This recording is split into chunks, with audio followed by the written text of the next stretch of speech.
everyone. Welcome to the Doula Dive. I'm your host, Kate Pangos, and today on the podcast, I have a very special guest. She is a dear friend and fellow overseas basketball wife. Her name's Gianna Hines, and she is mom to three beautiful children who are now 7, 6, and 1, and they are currently living in Milan, Italy. During our chat, we talked about how she formed a support team around her as she was going to be delivering in the United States, and they were still living overseas. So there was a chance that her husband would not be making it to her births. We also discussed how she hired a doula and utilized the doula through all 3 of her pregnancies. We also chatted about how she went from having 2 epidural births to empowering herself and educating herself to deliver unmedicated for her 3rd birth. Gianna is such a great storyteller, and I am so excited for you guys to hear her birth stories.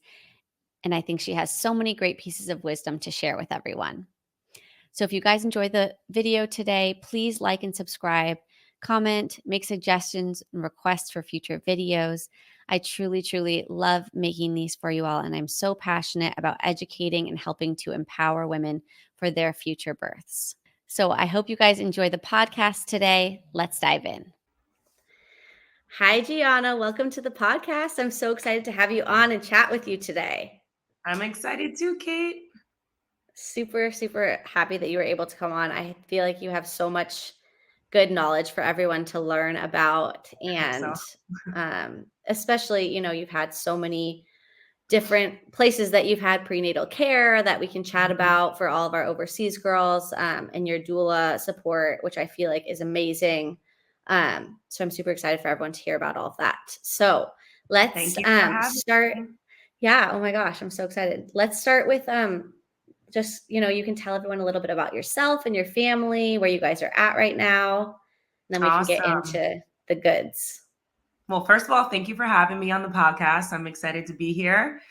Just to kind of give a little bit of rundown, my name is Gianna Hines, and I am currently in Milan, Italy. I am a mother of 3 beautiful children. Anya, age 7, Justin, age 6, and Cassius is my little one at age 20 months. He's almost 2 soon, which is crazy. So big. My husband plays basketball in Italy, and we've been overseas. He's been playing for 16 years, and I've been overseas with him for about, I think this is my 8th season. So obviously I've had different prenatal care, but I've been pregnant. I think majority of my pregnancy months were overseas. Yes. I do have interesting stories where I've been pregnant overseas, but given birth in the States. So I'm excited to dive into that and get into all those details and how my experience went. I love that.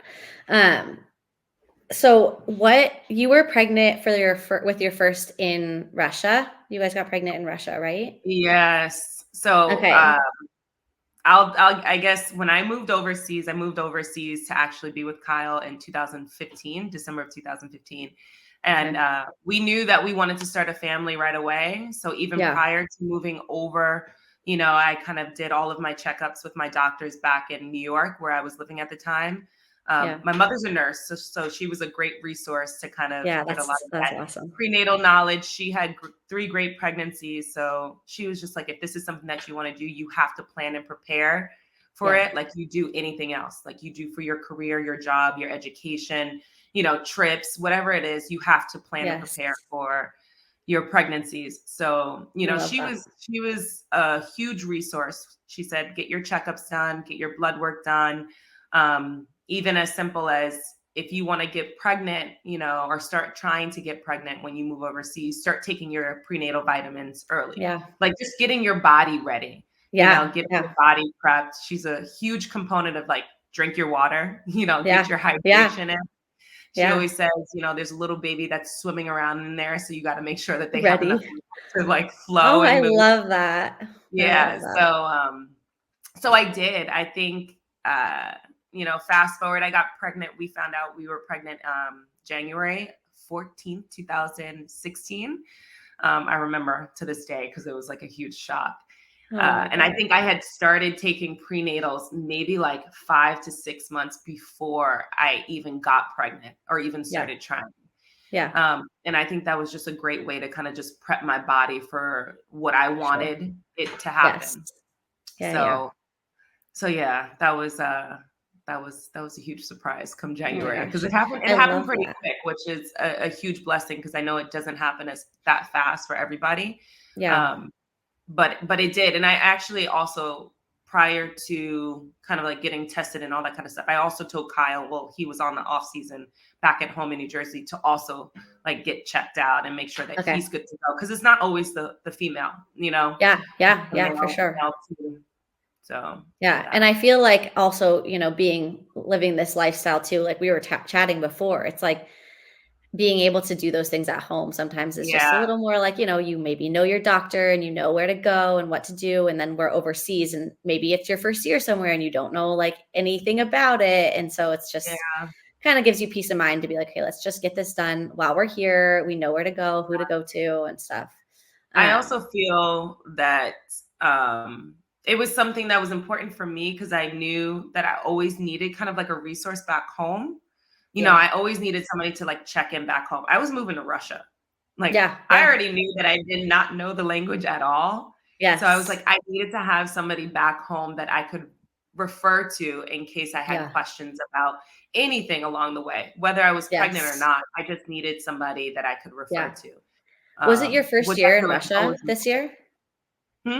Was this your first year in Russia, your first year, or no? I had visited before, just like back and forth, but this was like my first full-time year in Russia. Living. Living. Yes. Like living.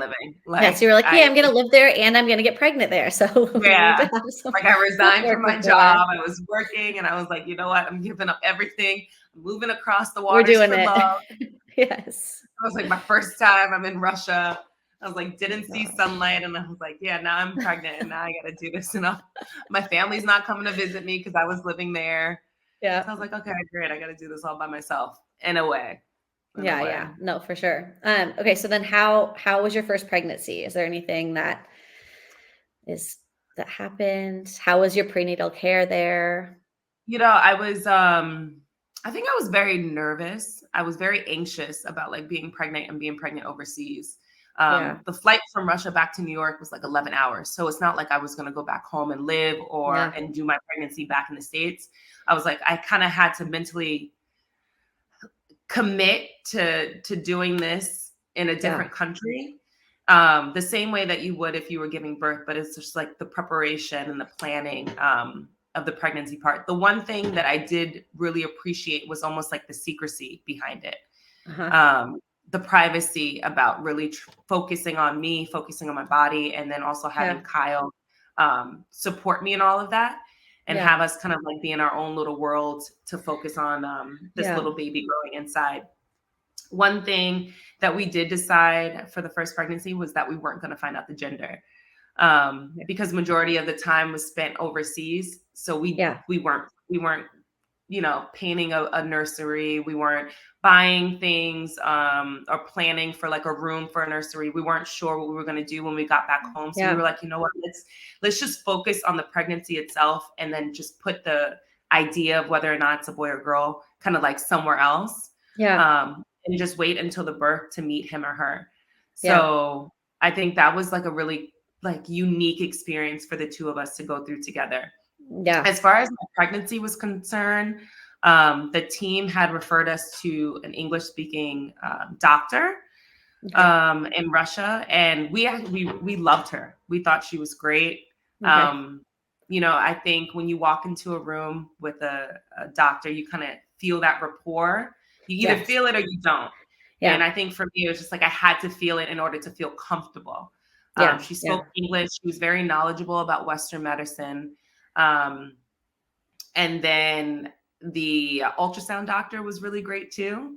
And I think it's a very unique experience being overseas and receiving that care, because I feel like there's a little bit of perks when you play basketball. It is what it is. Like it is. They give you more pictures. They spend a little bit more time, a little bit more care. And I mean, I soaked it all in. I was like, he was giving me like 20 pictures at a time, every visit. And I thought it was really special because it was the first pregnancy. You know, you took those pictures, you took it back home, you let your family know. And I think that was a special moment for us. As far as like the pregnancy itself, I actually felt great. The first couple of months, I was a little bit nauseous. a little bit sick, which was expected, tired. I was sleeping all the time. I felt like I never got the best sleep in the world than I did when I was like in my first trimester of my first pregnancy. I made sure to eat, because I think that was very important. I know sometimes like people are nauseous or people, have aversions to food, but it was just like whatever it was that I could stomach, I would eat because I needed the fuel. I needed the energy. I remember taking a prenatal vitamin, and I remember like I would take it in the morning, like I usually do with my multivitamins. And I would get sick and I would get nauseous, and I'm like, what is happening? But I would take it with my other vitamins. So I'm like, okay, I'm not sure if it's the pregnancy or if it's something else. And I remember talking to my mom, and she's like, why don't you just switch and take your vitamins at night? So instead of taking it like either with breakfast or empty stomach, try taking it towards the end of the day and see if that helps.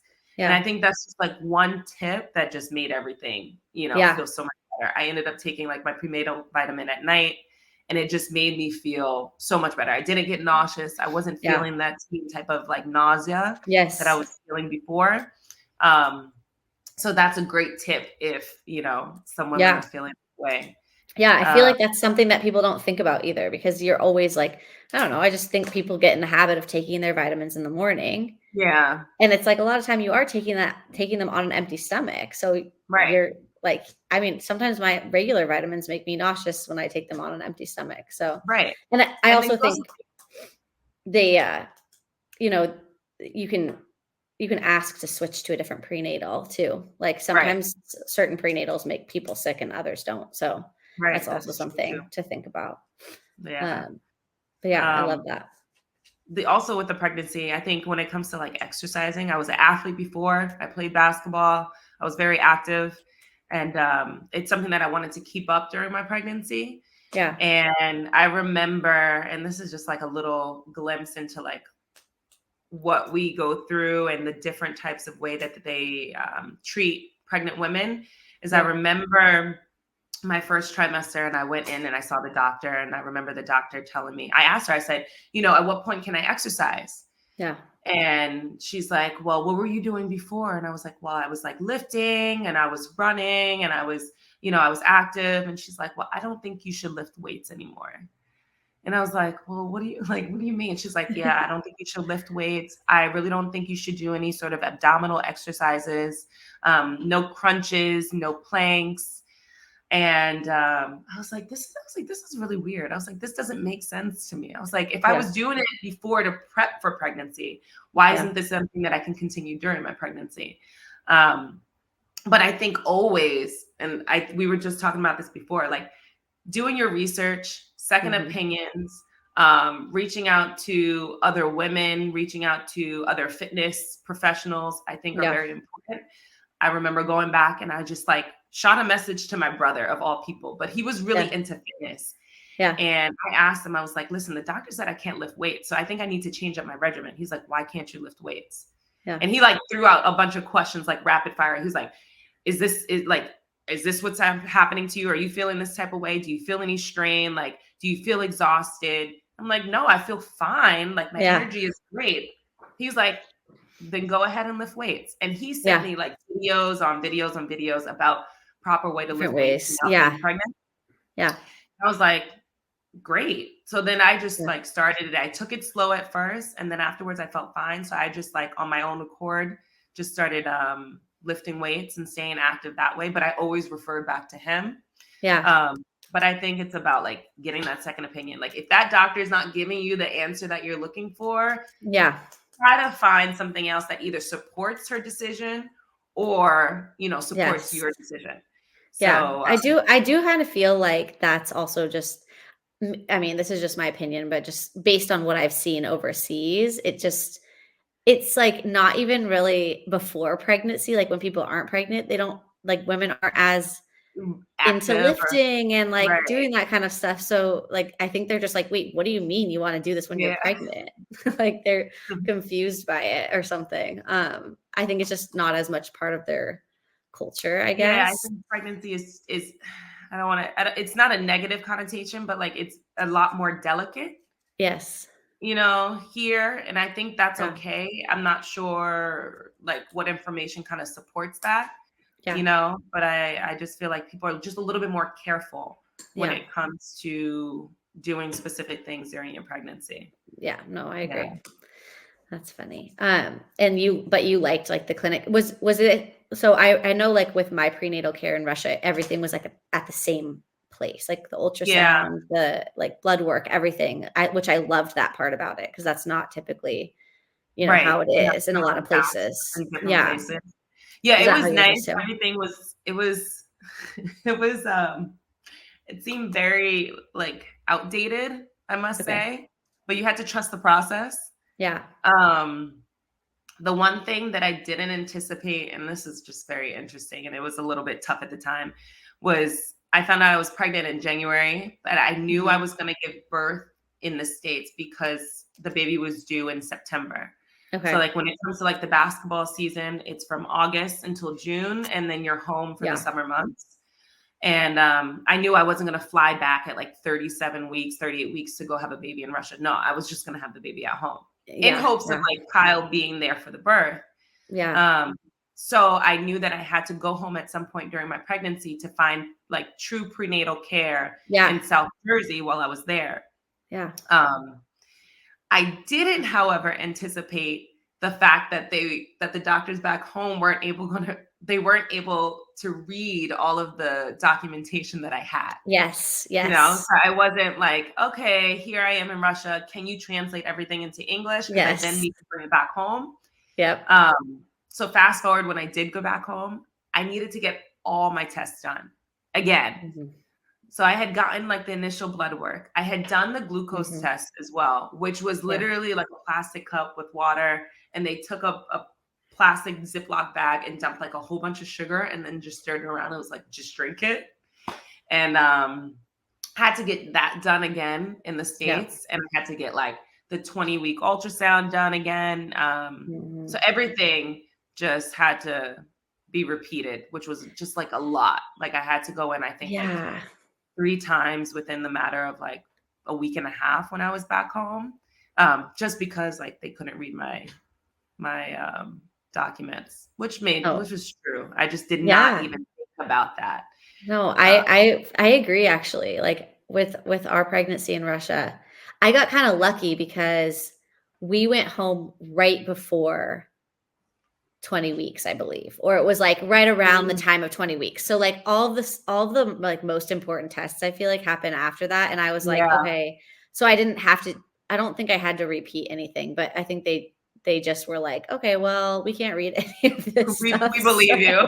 Hopefully it's fine. I was like, everything's fine. It's like, whatever, but it just was funny. Like now thinking back on that, I mean, I wasn't, at least, I didn't have to redo the glucose because I did it at home. Yeah. I was like home for all of that part, but so lucky. That part is definitely. And the fact that they give you like a Gatorade bottle. I was like, they gave me orange Gatorade. I was like, what? I was like, this is the test. I was like, you guys need to speak to the people in Russia and you guys need to ship some stuff over there. Because what I got was literally like Domino's sugar in a cup. It was like this much water. But oh my gosh, fun time. That's funny. Oh, I love that though. So, and was that a planned like thing that you were going to give birth at home? Like, were you guys trying to get pregnant around the time where you knew that was going to happen or no? No, yes and no. I think, obviously when I got there in December, we had talked about like, we wanted to try right away. So if we had gotten pregnant within the next like 2 months, the baby would have been born in the summer, August and September. Luckily it happened that way. Yeah. But we would have been happy regardless of when it would happen. But I think always, I don't know, in the back of my mind, our minds, we always try to see if we can plan pregnancy when the husband or the spouse is able to be present for the birth. It just relieves so much stress on our shoulders to know that. Yes. If that's not the case, then it's like all these other factors that come into play. And that happened in my second pregnancy. But I mean, September, it worked out. He did make it just because he had like a freak injury. Moving a tent in the summer, he like ripped a tendon in his finger. And he ended up like having to go to urgent care because I told him, I was like, you have to go to urgent care. And long story short, he couldn't play preseason. So during that period of time when I was giving birth, the team actually sent him home. He was like, listen, if you can't play, there's no purpose of you being. So just go back home, be there for birth, which worked out. But like, that's so nice. It was a close call. It was a close call. Yeah. But what, like, if you would have gotten pregnant later, what in your mind were you like, were you okay with giving birth in Russia, or were you always planning on going home for the birth? I think, honestly, to tell you the truth, I think I probably would have stayed at home. Okay. Not that I didn't trust their system. I think one thing for me is just the language barrier was so huge. That in the event, whatever the case, in the event something went wrong, something was going right, if I had questions, I couldn't ask them myself. Like I couldn't, and we would have needed somebody else to be there on our behalf. Yeah. And we don't even know if that would have been the case, to rely on somebody else to be there. So I just felt in my heart of heart that I felt like I was just more comfortable at home, to have more of a peace of mind, to kind of be in my environment and to really focus on the birth. And then we also know like September is crazy months with just like preseason and traveling, that I couldn't see myself like being overseas and then also doing that by myself. Like if he ended up not being able to be there and you're by yourself overseas. Like I give credit to all the women who do decide to do that, because it is a huge decision and it's so much responsibility to put on your shoulders. But for me, like we have a great network back in Jersey, a huge support system, family, friends, everybody involved, that it was just like, I felt more comfortable and Kyle felt more comfortable by like me being at home and doing everything there too. Yeah. I love that. Okay. Well, so let's talk about your first birth a little bit. So you decided to get a doula. At what point did you decide to do that? And did you know, like, had you done research about doulas? Like, how did you know about doulas? Because I feel like that's not obviously not very many people know. Yeah. I had no clue. And I also feel like Anya was born in 2016. I feel like doulas were just kind of like coming around that time. I feel like it was kind of new for a lot of women. So I had no clue what doulas was. I had gotten like that typical book. I don't know what to expect when you're expecting. And I was like, okay, what do I do with all of this information? Like, I don't even know what applies to me and what doesn't. So I actually went home when I was home to find a doctor there. I did a prenatal massage at like the local wellness center.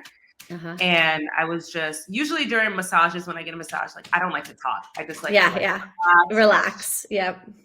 But for whatever reason, like I could not stop talking to this lady that was giving me a massage. I'm like, I don't know what it was. I didn't want to tell her to be quiet. I didn't want to tell her like, hey, I just want to relax. I'm pregnant. I just want to, have some quiet and peace. I just kept talking to her, and we were just talking about pregnancy for literally the entire session. And then at the end of it, she's like, well, I'm a doula. And I was like, I don't even know what a doula is. And she's like, well, I'll give you some information about it.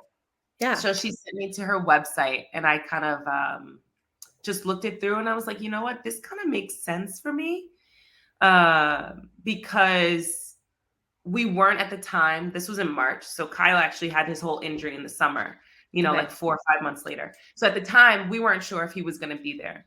I felt comfortable. I was like, you know what? Maybe having somebody who's knowledgeable, who's been through this before. She was a mother of 2. She's been practicing being a doula for years. And, the whole notion of having somebody on your side that's advocating for you and not kind of like on the side of the hospital, just like kind of hit home. Yeah. I was like, this is my first pregnancy. I could potentially be doing this by myself without Kyle there. Yeah. I was like, if my mom's there, which she was, she's going to be in a completely different state of mind, Yeah. She's gonna be like, it's her baby. Yes. Yeah. She's going to be comforting me. But, having Donna the doula, that's her name, Donna the doula, she's like, I'm there on your behalf. The things that you need, the things that the doctors might not see. how you're progressing in your pregnancy and during your delivery and your birth.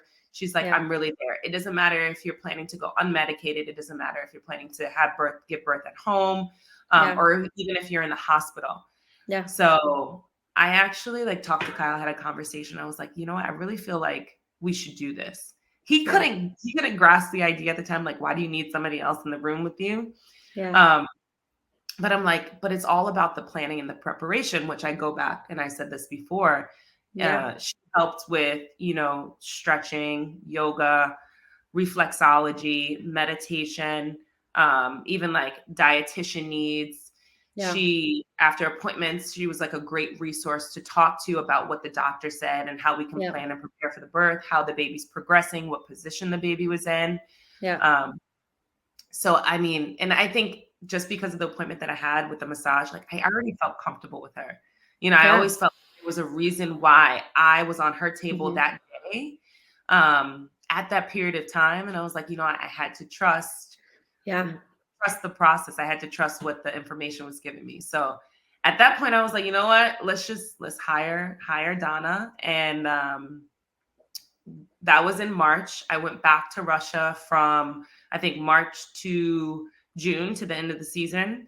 And then I worked with her, So you stayed after you went back in March. You didn't go back. No, I went back to Russia. You did. Okay. Yes. I went home, did my doctor's appointments, and then I went back to Russia to kind of finish off my pregnancy. Okay. Well, that part of my pregnancy for the rest of the season. Yeah. And then I went back home for the summer. And then I worked with Donna throughout the entire summer, planning and, stretching, the reflexology, everything like that. But I was never in the position to really think about having an unmedicated birth. Yeah. I didn't even think about that. That wasn't even in the back of my mind. Nobody had ever talked to me about it. I didn't have any friends that had gone through it. My mother herself, she didn't go through it. So I think I was just planning, I'm going to get an epidural. It's fine. I was like, we can work on that. And Donna was very supportive of that too. She was like, whatever your decision is, I'm going to ride with you for that. So. Yeah. No, I love that. I think that's super important, because I do think that there are some doulas that will make people feel a little bit guilty about choosing to go that route, which I think is sad, because I don't think everyone needs support. It doesn't matter how you're choosing to give birth. And at the end of the day, it's obviously the decision of the mom, what they want to do, what works best for their body. But you also, I think people forget, even if you get an epidural, you still need so much support in labor, and with pushing, sometimes it's almost not more important, but it's just as important, because you get an epidural, you're not able to move around. You need someone to help you move and change positions still, and make sure that you're still progressing, even though you're not, using gravity to help you. And then the pushing part, being able to push with strength and stuff, not being able to feel know where to push. Yeah. So I think it's really obviously I think doulas are amazing for everything, but I do think people forget, even if you're going to go the epidural route, it's still so important to have that support. Yes. Yeah. Because I think there's so much that you can do even prior to when you go into labor. Yeah. That a doula definitely helps you with. Yes, for sure. Yeah. So then let's talk about your first birth. How did it go? You had Kyle. Kyle was there the whole time, even when you went into labor. Did you go into labor on your own? Oh my gosh. Bringing me back to this point, it's I mean, we're going to get into the third birth, but sometimes I can't believe the decision that I made, during the first experience that I had. So Anya, girl, it was a girl, yay. She was born September 15th. And I remember her estimated due date was September 17th. Okay. Kyle arrived home on September 14th, I think. Okay. So he was overseas. I think it was September 14th or the 13th, but I think it was the 14th. So he was at home. They said, you know what, Kyle, you can go home. It's fine. Go be with your wife. He got home on the 14th. When he got home, he told me that he had to leave on the 18th. Oh and I was like, what? He's like, yeah, they told me before I left, I only have 4 days at home. He was like, so hopefully you have the baby within that time. Oh my gosh. I don't know. I was like, I can't just be like, you know what, just come on. Come on. Ready. Like, let's go. And I was like, I don't know what to do. So on the 14th, he went to my doctor's appointment because I had a doctor's appointment set for that day. And I went in and the doctor was just like, and I knew none of this at the time. So it was just like, I was a complete, like oblivious to all the, what would you call them? Like all the interventions that you could potentially do. So I remember going in and I saw the doctor at my practice too. It was one of those situations where the practice was connected to the hospital. And at any given time, you know, the doctor could be at the hospital, but it could change. So what they required you to do was try to see every doctor possible during every visit. So every visit would be a different doctor, just in case you met that doctor on the day that you were delivering. So I remember going in and I remember the doctor, we were like, you know what? My husband's here. He just got here yesterday. He leaves on Saturday. Is there anything you can do? I asked, like, is there anything that we can do to get this process moving? She checked me. I was 1 centimeter dilated. And she's like, well, you know, there are things that we can do. We can always, you know, induce you, set an appointment, induce you at the hospital. I was like, nah, I really don't want to do that. I was like, is there anything else that we could speed along the process? She said, yeah, we can strip your membranes. And it was a decision that I needed to make like right then and there. You know, I didn't have time to like refer to Donna. She's like, well, we need to do it in the appointment. She's like, well, what do you want to do? And I was like, does it guarantee that we're going to push things along? She's like, it has a good potential to happen. So me and Kyle decided, I was like, okay, let's do it. And so she stripped my membranes. And I still remember the feeling. And I was like, what is that? She's like, I just have to go in and kind of like stretch the lining a little bit. It's going to feel a little bit tough. It's going to hurt a little bit, but it should get things going. And so I remember her saying, she's like, listen, you guys go on the longest walk of your life. She's like, maybe something will happen today or maybe something will happen tomorrow, but like, just try to walk. And after the appointment, Kyle turned into like a drill sergeant. I'm like, I've never seen him go as hard at something in my entire life. We went to the park and he's like, you walk, go walk, keep walking. He's walking with me and he's like, all right, let's go hit this basketball court. We're going to do some up and downs. I'm like, I can't run. He was like, he's like, sprint. I still have the video. He's like, just go down, touch the line, come back. And we keep walking around the park. He's like, all right, I'm hungry. And I was like, I'm hungry too. I'm going to sit down. He's like, don't sit down. Keep walking. Stand up. I was like, no, eat and walk. Like, we need to get this baby out. I was like, okay, pump the brakes a little bit. And that was like during the day. And I went home. I remember having pizza. We got pizza on the way home and literally went up to lay in the bed just to get some rest to see if anything was going to happen overnight. And then I started feeling the contractions. I had a little bit of Braxton Hicks before that, but like this was coming on so hard and so fast that I was like, what the is happening? I was like, what is this? It was like to the point where I remember like my eyes were closed the entire time. And I felt like to know the difference between what I know now versus what I know then. I remember my entire body feeling so tense. Like my eyes were closed. I remember my shoulders being up here. My like toes were clenching every single time a contraction would come around. And I mean, that was a very intense process. And I remember, I don't know, how gruesome do you want me to get, Kate? Like, no, get as gruesome as you want. Like, I remember going to the bathroom and like things were coming out both ways. And I was like, holy crap. I called Donna and I remember she's like, Gianna, how are you doing? She has such a peaceful voice that she brought some calm over me. And I was like, Donna, I was like I'm throwing up and like everything's coming out. I was like, I can't move. She was like, okay, I think it's time to go to the hospital. And so Kyle like packed up the car. I remember him hitting every single pothole from like the moment we left to the moment we got there. And I was like, you just like chill on the potholes. He was like, well, you want me to drive fast? And I was like, oh my God, you're killing me. Oh my gosh.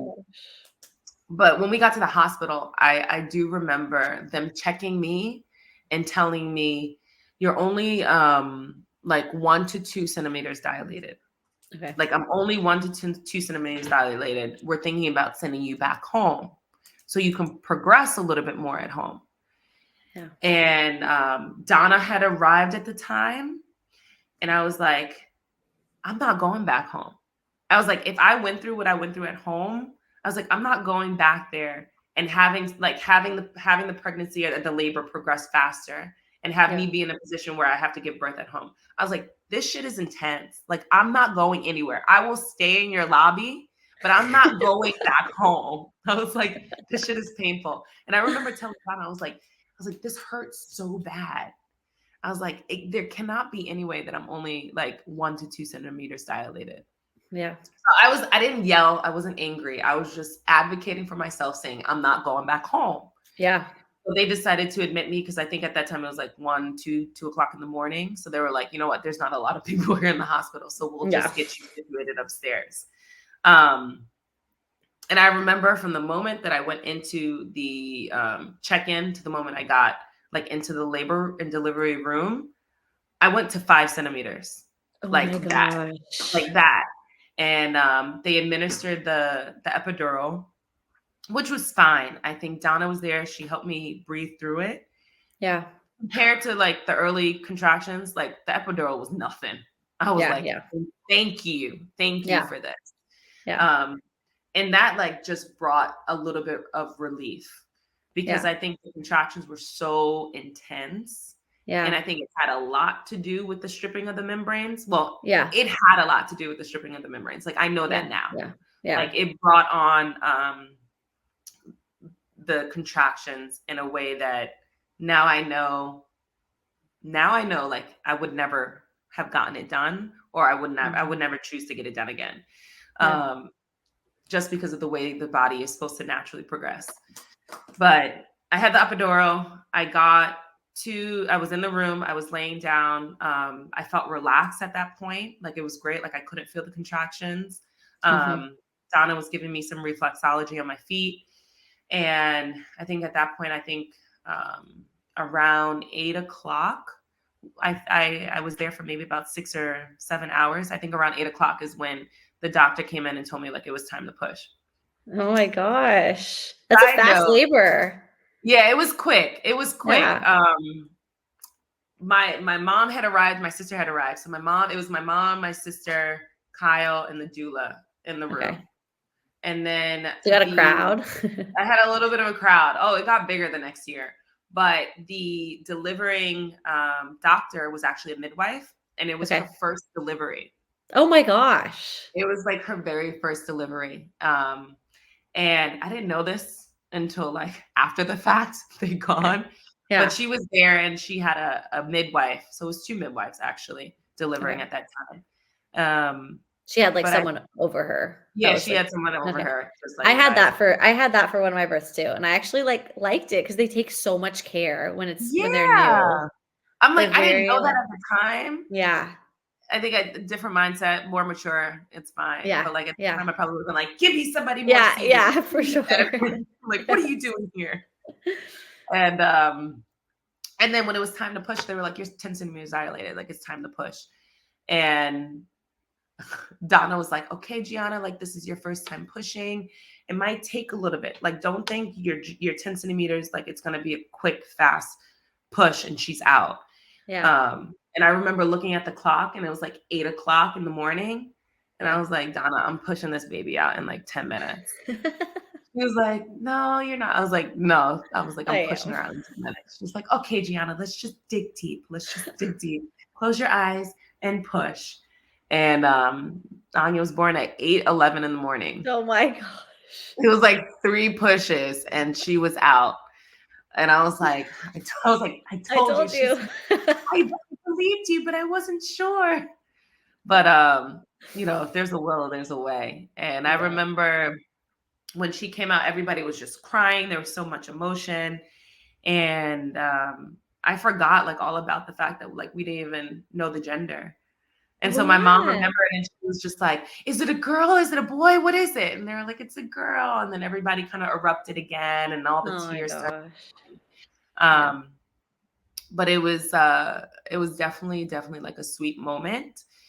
But I do remember, and I think this just kind of goes back to like just explaining my situation. I remember because of like the Pitocin, because of the hormones, I remember I was shaking so much afterwards.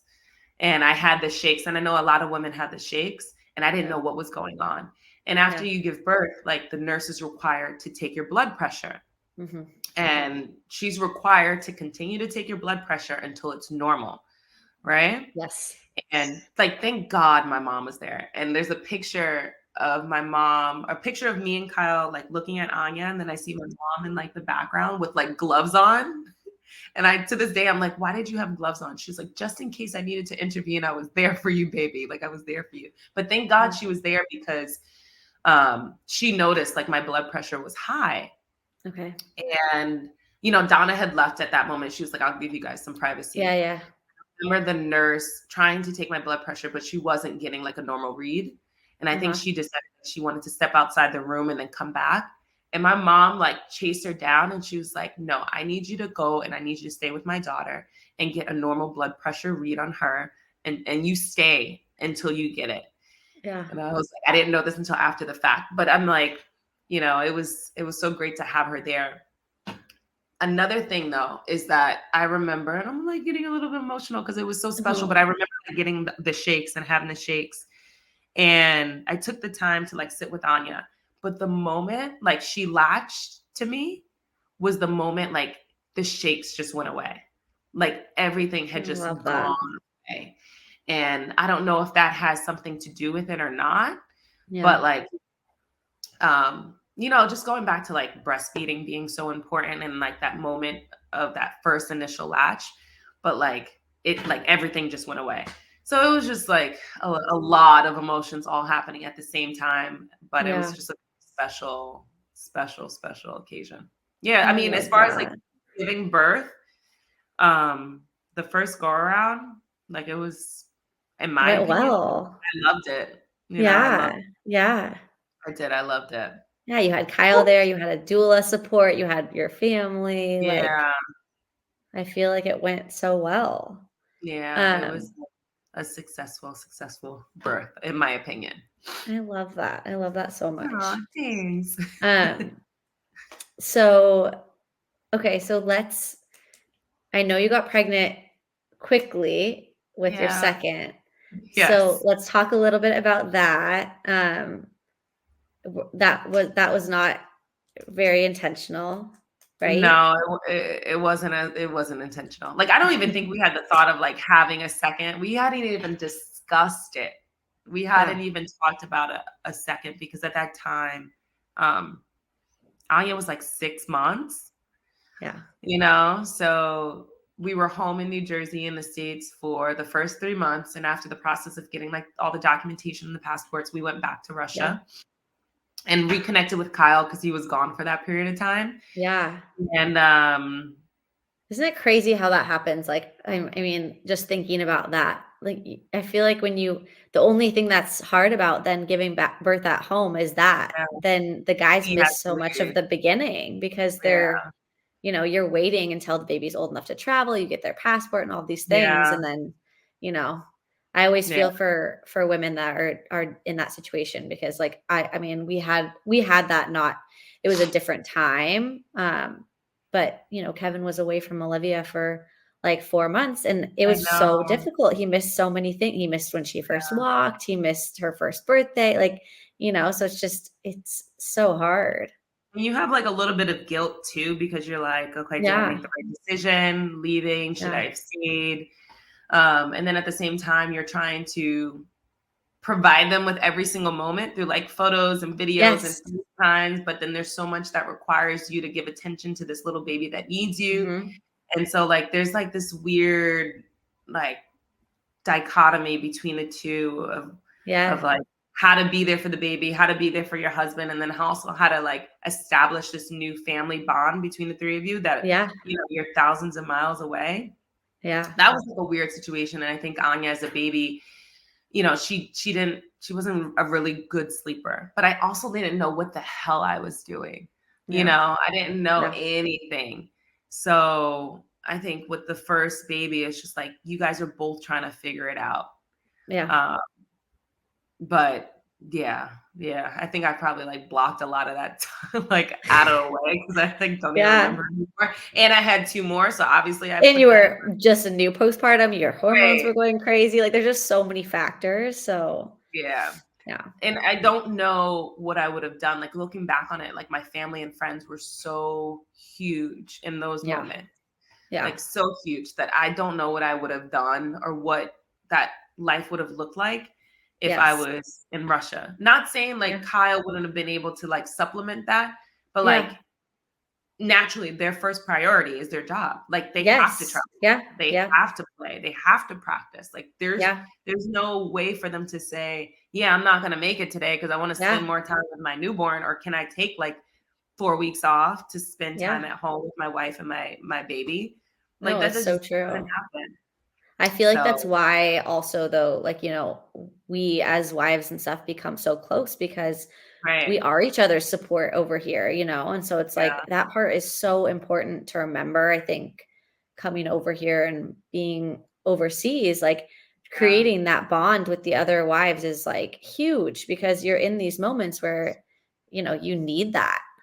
You need it. And it's I remember so giving important. birth and like, I don't know how it happened. I don't know how it got back to the group chat. Like, I don't know how it got back to the group chat, but I remember like being in my bed and like just chilling there. And I just see all the messages from like the girls in the group chat, like, Gianna, you're giving birth. Oh my God, good luck. We love you. You can do this. Like, it was just so nice to kind of get that support from women who have also gone through it. Cause a lot of them are mothers, you know? I didn't have a lot of friends at the time that were mothers. So, it was really special. And they were there to kind of like, I still don't know to this day, like who Kyle was texting, but like the entire timeline. So yeah, but by the time we got back to Russia, I mean, I got my period, I think 3 months after. Okay. So I did my checkup in the States and then I came back and I got my period and I thought like things were back to normal. I wasn't checking like my ovulation or anything like that. Yeah. Long story short, we all know how you get pregnant. And I remember missing my period. And I remember I'm like, okay, I was like, okay, maybe my body's still like trying to adjust. Yeah. And I was like, do I need to take a pregnancy test? And Kyle was there and he was like, yeah, maybe you should take one. This was, Anya was like 7 months. This was like days before Mother's Day. So I had already planned out like my Mother's Day, where we wanted to go eat and drink and where we wanted to go shop. Yeah. And then I remember like looking at the tests and I like bawled. I was devastated in the best way possible. Like I love and appreciate the fact that I got pregnant, but I think just the timing behind it was just like so shocking. Yes. I was like, this can't be happening. I was like, this cannot be happening.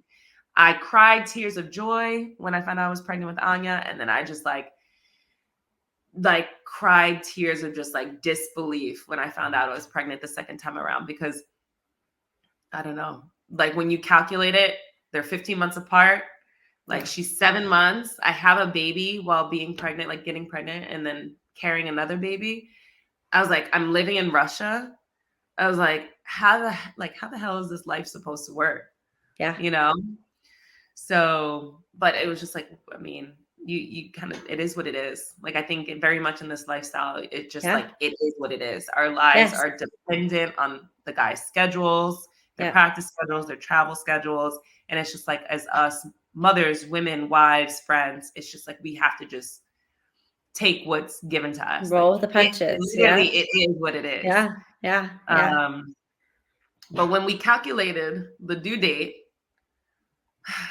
it was like January, which is like in the middle of the season. And we were like, no. I was like, this can't be happening. This can't be happening. So we kind of approached the second pregnancy a lot different than the first. Mm-hmm. We found out the gender.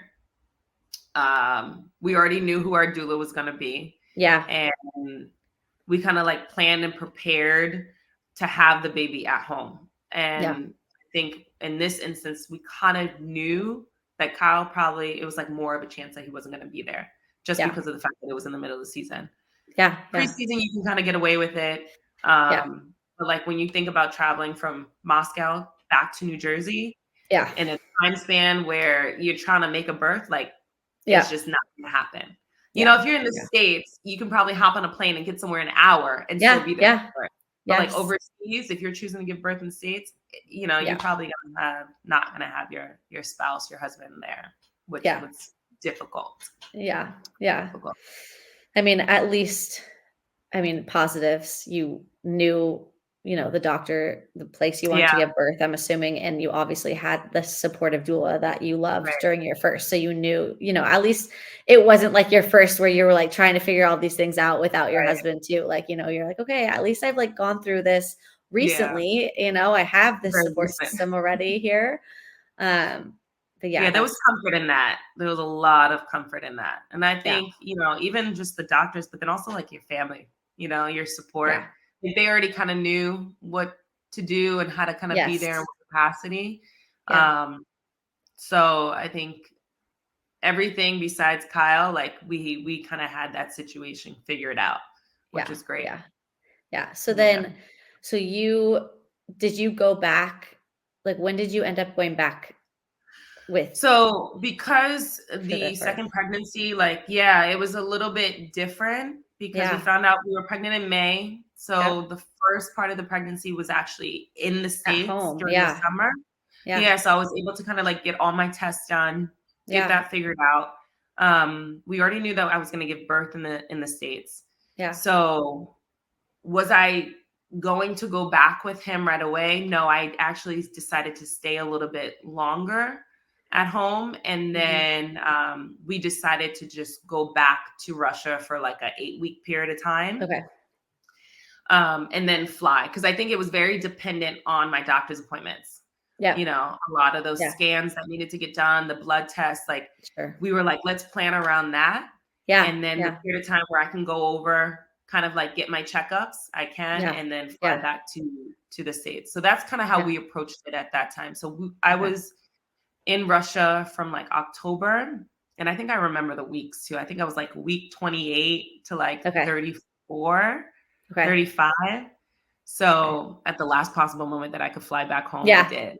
It was like right after Thanksgiving, I think. So we definitely approached it with a little bit more maturity. I think we were just very mature about the situation, and it wasn't selfish to anybody's needs, but like, where would we feel more comfortable having the baby, having the support, instead of being like, well, Kyle needed to be there or I needed to be with him.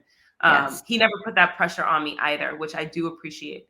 Like he never was just like, no, I want my babies with me. I want you to have the baby here. Can you try to have the baby here? He was just like, where do you feel more comfortable being? And he's like, even from his standpoint, he was just like, I feel like, this is Kyle speaking, like, I feel more comfortable with you being home.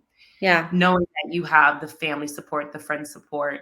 Because even if you're, like we said before, like, even if you're giving birth in Russia, like, there's no guarantee that he's going to be there. So like, again, you might be on your own in Russia, as opposed to at least you have support in the States. So that's nice. And I think that so then, so how was your second birth compared to your first? Similar, different?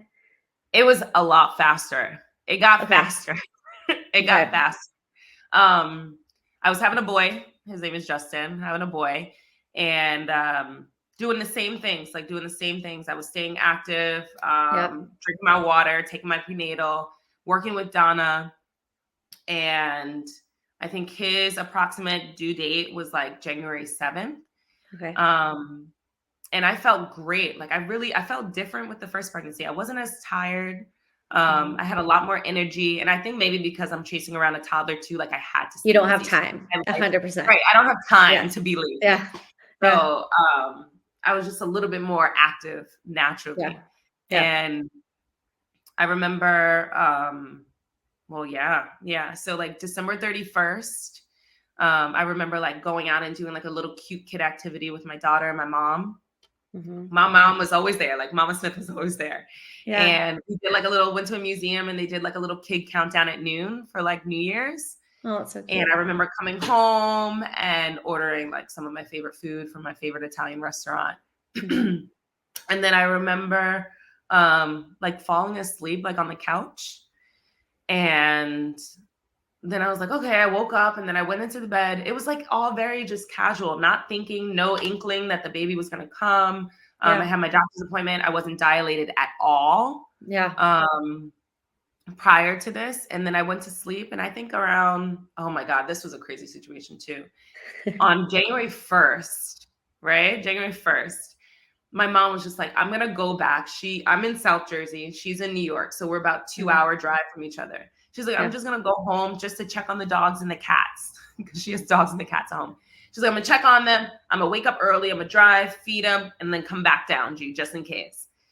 And then I remember waking up around like 6 and I was like, you know what? Something feels a little off. I was like, oh, this feels a little different. And I'm like, maybe I'm having contractions. It just seemed so mild compared to the first time around. So I was like, maybe it's just Braxton Hicks because the first one was like, damn, in your face. Yeah. Like tears, everything was coming out. Yeah. It was just like a little bit more like you're cramping. Yeah. But then, as things started, like I woke up, got in the shower, got dressed, like I felt good. Yeah. But then like after that, I was like, maybe something's happening. So I actually like knocked on the door while my mom was getting ready. And I was like, Ma, I don't think you're going anywhere. I think I'm having the baby today. Yeah. And she's like, wait, what? What's happening? And I was like, just calm down. Like Anya's still asleep. It was like 6 o'clock in the morning. I was like, I'm just going to go down. Everything was just so casual. I was like, I'm just going to go down and just like bounce on my ball a little bit. Yeah. And I remember calling Donna. I called Donna. I mean, this is completely different. Like I couldn't even speak the first time around. Yeah. So I called Donna. I was like, Donna, Happy New Year's. Like, because it was January 1st. I was like, Happy New Year's. Yeah. Like, I think I'm feeling something. She was like, how far along are the contractions? I was like, oh yeah, I didn't even like count them. So then I started counting them. And she's like, yeah, I think you're in labor. I think this is like early stages of labor, Gianna. I was like, are you serious? And I was like, so at this point I was like, crap, because Kyle had a flight set for January 4th to come home. So I was just trying to make it to that point.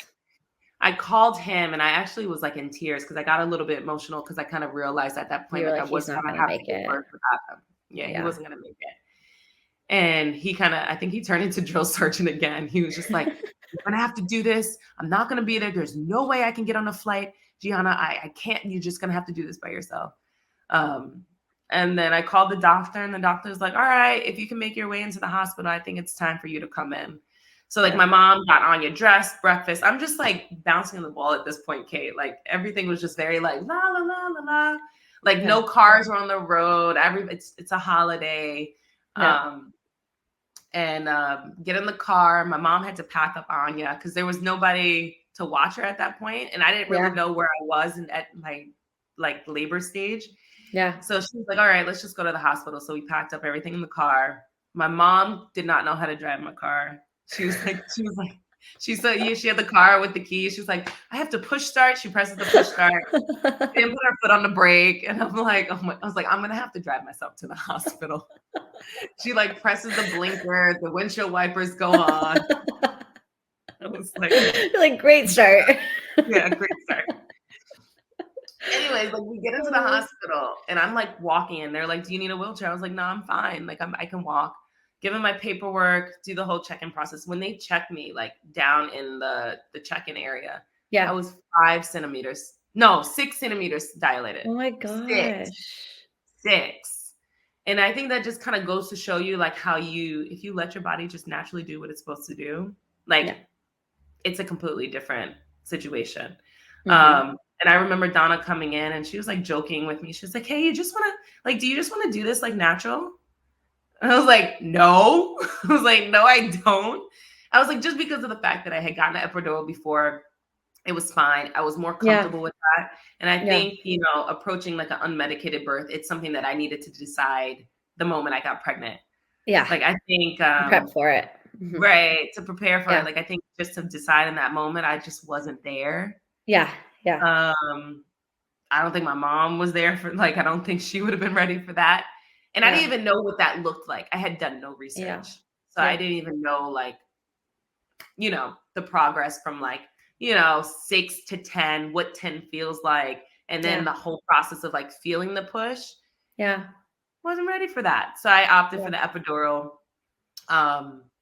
And I remember Justin was really quick. Like, from the moment I got into the hospital, it was like 11:30 in the morning. Mm-hmm. And Justin was born at 12:51 p.m. Oh my goodness. Yeah. So that was pretty quick too. And it was like a quick push, because by the time I got the epidural, I laid down. Donna saw my contractions and she was like, you know what? If you were at 6, I think you might be at 10 now. Let me just go get the doctor. And so the doctor came and checked. And she was like, you're at 10. Do you want to push? And, I remember, okay, now it's clicking. I remember pushing. So the pushing this time was a little bit more difficult. Okay. Justin himself was a bigger baby. Yeah. I never said, like, Anya was born at 7 pounds, 10 ounces. Okay. And I remember pushing with Justin, and he wouldn't, like, I wasn't pushing right. Like, he wouldn't come out. So the doctor was like, you know what? He's a little bit twisted in there. Instead of, like, manually twisted, she put, like, a peanut in between my leg, had me sit on my side. And then that just allowed the space for Justin kind of to shift himself. Yeah. Uh-huh. And rotate. When you said I had a crowd in the room with Anya, this time, oh my God. I had my mom, my mother-in-law was there too, because Kyle wasn't there. I had my mother-in-law. I had the backup doula at first, because my Donna the doula was actually down the hall with another woman giving birth. Okay. So I had the backup doula, but then the other woman gave birth. So then Donna ran to our room. So I had the 4 of them. Then at the time, Kyle was, like, filming a documentary. So Kyle said, okay, if I'm not there, could Jasmine come in with the camera? And I was like, okay. I mean, everything was, like, very la-di-da-di-da. Like, it's fine. Yes. It's a family thing. Come on in. So I had the camera there. And then I had, the nurse, and then Dr. Emily Ricci, who's amazing. Love her. Shout out. And so it was like a crowd. But I think the most powerful thing to this moment is that, like, there was, like, 8 women in this room bringing this little boy into the world. Yeah. And it was just, like, something so powerful about that moment. Yeah. And it's so great because we captured it on video on Kyle's documentary. Yeah. And every single time I watch that clip, it's just like tears just flow. Yes. And we had Kyle on FaceTime, of course. But I think I after he rotated and then I pushed again, he was, like, out in, like, one push. And I knew right away to, like, latch him on the boob, which I did. Yeah. So I didn't experience the shakes this time around. Yeah. I think the recovery of just the epidural was a lot better this time around too. Mm-hmm. The first time, even after that, I had, like, a lot of heavy bleeding, my first postpartum experience. This time, I don't know if it was just because of my uterus. It was probably used to everything. It just, I didn't bleed as much afterwards. And then I think just the epidural and everything kind of, like, recovered faster. Yeah. So, and it was really cool. We were at the same hospital. The nurses remembered me from, like, because it was, like, not that long before. Right. It was, like, the year before. Like, well, you were just here. Yeah. Like, I gave birth January 1st of 2018, and I was there just, like, a year and a half before. Yeah. So it was all very familiar. And then the cool thing was that my birthday was January 2nd. So, like, I got to spend, my birthday with, like, the new baby and your baby. Yeah. Nice. And then Kyle still came home on January 4th, and that's when he met his son. So that's nice that he was able to come home. And, like, obviously, like, bummer that he didn't make it for the birth, but he was at least able to come meet him and be there for a little bit.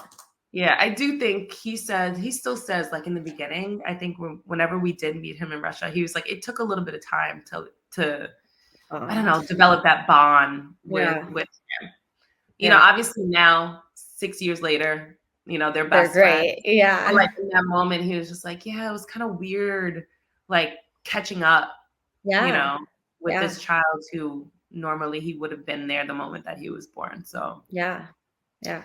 But two great experiences for me. I could not give more credit to just like the hospital and the nurses and the staff. Like by far, one of the reasons why I just like love living where I live, like in South Jersey, is because like Virtua was such a great hospital. I just think they're one of the best in the area. So I just gotta give them a little shout out because they're great. That. That's That's really cool. Yeah. Mm-hmm. That's amazing that you were able to have it, but also like you chose that for yourself, like mm-hmm. you created a team around you that you knew was going to support you, and like you had a good experience the first time around and you stuck with it the second time. I think that's like super important too, Okay. So fast forward some time. Yes, we waited this time. We took our time. There was no surprises. No surprises. And you get pregnant with your third. Yes. And at this point, you're in Italy now, right? Right. Okay. And how was that experience? Like, I mean, we had a little bit more like, I don't know, we were able to kind of like control it a little bit more, which was great. Like we knew that we wanted to have a third. Maybe we would have done it sooner if like COVID didn't happen, but because of COVID, there was just like so much change in our personal lives that we were like, okay, let's wait until we feel settled somewhere. Yes. So the third time around, we got pregnant. I always say we. I like to say we. October, November of this 2021. And it was actually after Justin. I think after Justin, when I was doing like my postpartum care with Donna, she was just like, you know what, Gianna, if you want, like, I'm not going to rush you because you just had a baby, but like down the line, if you get pregnant with your third, if you guys want to have more children, I really think that you should just think about going unmedicated. Yeah. Like Donna, I'm like, I'm not even thinking about that. She was like, I get it. It's fine. But just like, put that in your head, like put it back there. Virtua, the hospital, was actually creating a birth center right next to it. That's so cool. Yeah, I love that. Right next to the hospital. So she's like, you know what? It's there if you need the resource. And she's like, of course, if it happens, you can always contact me and ask me questions. So fast forward like 5 years, we get pregnant with our third. And I told Kyle like right away, I was like, I'm going to do this unmedicated. I actually had friends prior to that who had done it, and good friends. So it was like I got to hear firsthand experiences from them, which were all positive. So I was like, you know what? Shoot, I could do this. And I think for me, as like a former like athlete and competitor, like I like to give myself goals. Like I like to work towards something. I feel like this was probably like the ultimate goal that I could do for myself and then also for my baby. So the approach to the pregnancy was just completely different. Like I felt like I was like a seasoned veteran at this point. So like when it came to the pregnancy, I felt like if anything was off, I would know it. So a lot of the doctors, my prenatal care was great here. Still a little bit different. But there was a lot of like questions that they had that I really didn't follow up on with them because I was like, you know what, I'm just going to go back home. And like, when I go back home, I can figure it out. Yeah. So, you knew you were giving birth at home. So you were like, okay, like I'll just deal with this here. Yeah. So wasn't there something, I remember us chatting about this at one point, about you talking about something that happened in Italy with your doctor. Did you end up switching or something, or you wanted to, but then you were like, oh no. Yes, Kate, you're right. I forgot because about him. I just remember chatting with you about this, and now I'm remembering talking about it. Yeah, I forgot about that. I just completely went to the doctor that actually. Okay, so with the team had a doctor, and another wife on the team actually went to this doctor. She gave birth with him. Everything went great. So I was like, okay, let me go visit him. And I remember going in and I went to my first appointment with Kyle. And, the doctors asked him questions and, asking how your first pregnancy was. Then he asked the question, how much weight did you gain with your first 2 pregnancies? And like, I'm like 5'11". I'm a big girl. I'm not a small girl. Like, I'm a big girl. Yeah. And I was at home. So I was like eating all the pizza in the Wawa, whatever, ice cream. I gained some weight. I think I gained like 40 pounds with my first, like 45 pounds with my second. Yeah. And after I told him that, and then he asked me how big they were, how big the babies. And I told him, and I think after that, he was just like, okay, this time around, we just have to make sure that you don't get fat. I mean, you're like, excuse me? I looked at Kyle. I was like, did he really just say this? In the next appointment, he said it 3 more times. Like, he weighed me. He was like, okay, let's just don't get fat. And I was like, all right, that's the second time you said that. I'm going to let this slide maybe 1 more time. He said it like 2 more times. And and it was just one of those feelings. Like, same thing when I had the massage appointment with Donna. I went in feeling great, had a good rapport with her, left feeling positive, empowered by her, by her messages, by her words. When I left that doctor's appointment, I felt like shit. I felt like crap. Yeah. I was like, the one thing that I have to worry about in this pregnancy is not gaining weight. Yeah. I was like, maybe I should worry about my health. Maybe I should worry about the baby's health. Are we healthy? Like, are we healthy? That's all I care about. Yes. If my weight affects my health, I get that. Yeah. But if 100%. I am healthy at the weight that I am, then I could care less about the amount of weight that I gain. Yeah. 100%. And I feel like it was very judgmental on his part. I don't know if it had to do with where I was living, like the culture in Italy, just like the diet. Women are slim. They're more, they're just more slender. The diet's different. They look different. I don't look like them. I'm not sure how much history he has had with people who look like me and my background, and where I'm from. So with that respect, I was like, I think I had, and then another thing was that he had prescribed me to get a blood test that I think I was getting tested for 25 different things. And I remember, obviously, overseas, we don't have insurance. Some things can be covered, some things can't. And I remember going to get the blood test, and I remember getting the freaking bill for that. And I can be candid. I can tell you, they were like, all right, do you have insurance? I was like, no, I don't have insurance. They were like, okay. And they slid me the check. They were like, okay, this is how much it's going to be. It was 1,100 euro. No. I said, now I was just like, this can't be normal. A lot of things just question. I was like, this can't be normal. I was like, I don't understand why I am paying this much for a blood test. Yeah. I was like, this is the case. I'm going back home and I'm using my insurance. Yeah.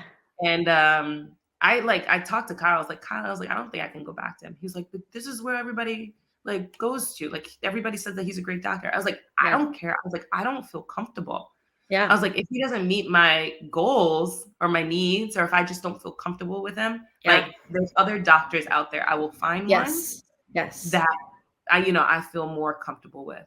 Yeah. I totally forgot about that. That is hilarious. Well, this is the thing. I do feel you could easily say, oh, I'm giving birth at home. I don't need to, it doesn't matter who I see overseas, but it does matter because it's like you're saying, you're prepping your entire pregnancy for this delivery.